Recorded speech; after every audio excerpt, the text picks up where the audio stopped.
मेरी झोपड़ी के किसके पुत्र हो और यहाँ क्या कर रहे हो? मेरे माता पिता नहीं है, मैं गंगा के किनारे ही रहता हूँ। तो फिर मेरे साथ आश्रम में चलना। मैं आश्रम में अकेला रहता हूँ, तेरे साथ रहते हुए मुझे आनंद होगा। मैं आपके आश्रम आऊँगा, लेकिन मेरा शरीर देख लो बाबा जी। मतलब क्या कहना चाहता है तू? और तेरा नाम क्या है?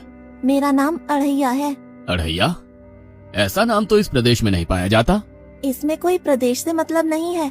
इस उम्र में मैं 2.5 किलो की बाटी अकेला खाता हूँ और उसके साथ शाक, भाजी, दाल, चावल, मिठाई ये सब अलग से खाता हूँ। इसी कारण लोग मुझे अढ़ैया कहते हैं। अरे कुठार भरे हैं बच्चा, तुझे जितना खाना हो उतना खाना।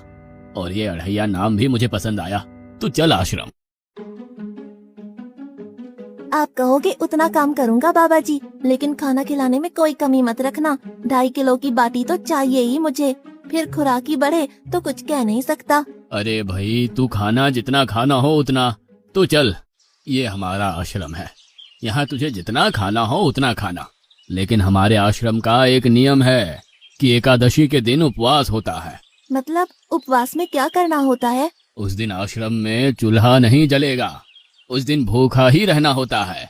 वो महीने में कितनी बार आती है? 2 बार, एक पूर्णिमा की एकादशी और दूसरी अमावस्या की। तो 2 दिन भूखा रहना पड़ेगा। हाँ। नमो नारायण, मैं जा रहा हूँ।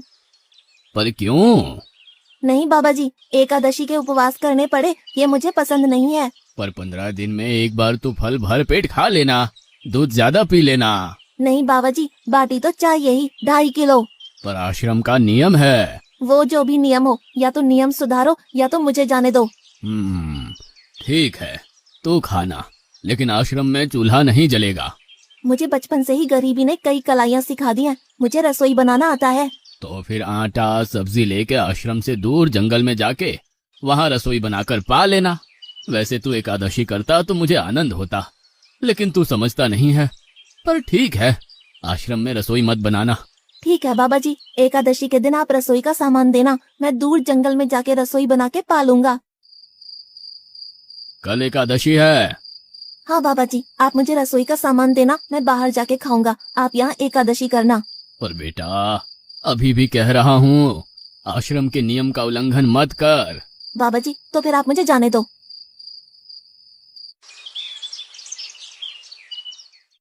ओ अढ़िया, हमारे आश्रम में ऐसा नियम है कि ठाकुर जी को भोग लगाकर ही पाया जाता है। तू एकादशी के दिन ये सब कर रहा है, उसमें मैं मना नहीं करता, पर ठाकुर जी को भोग लगाकर ही पाना। ठाकुर जी मतलब कौन?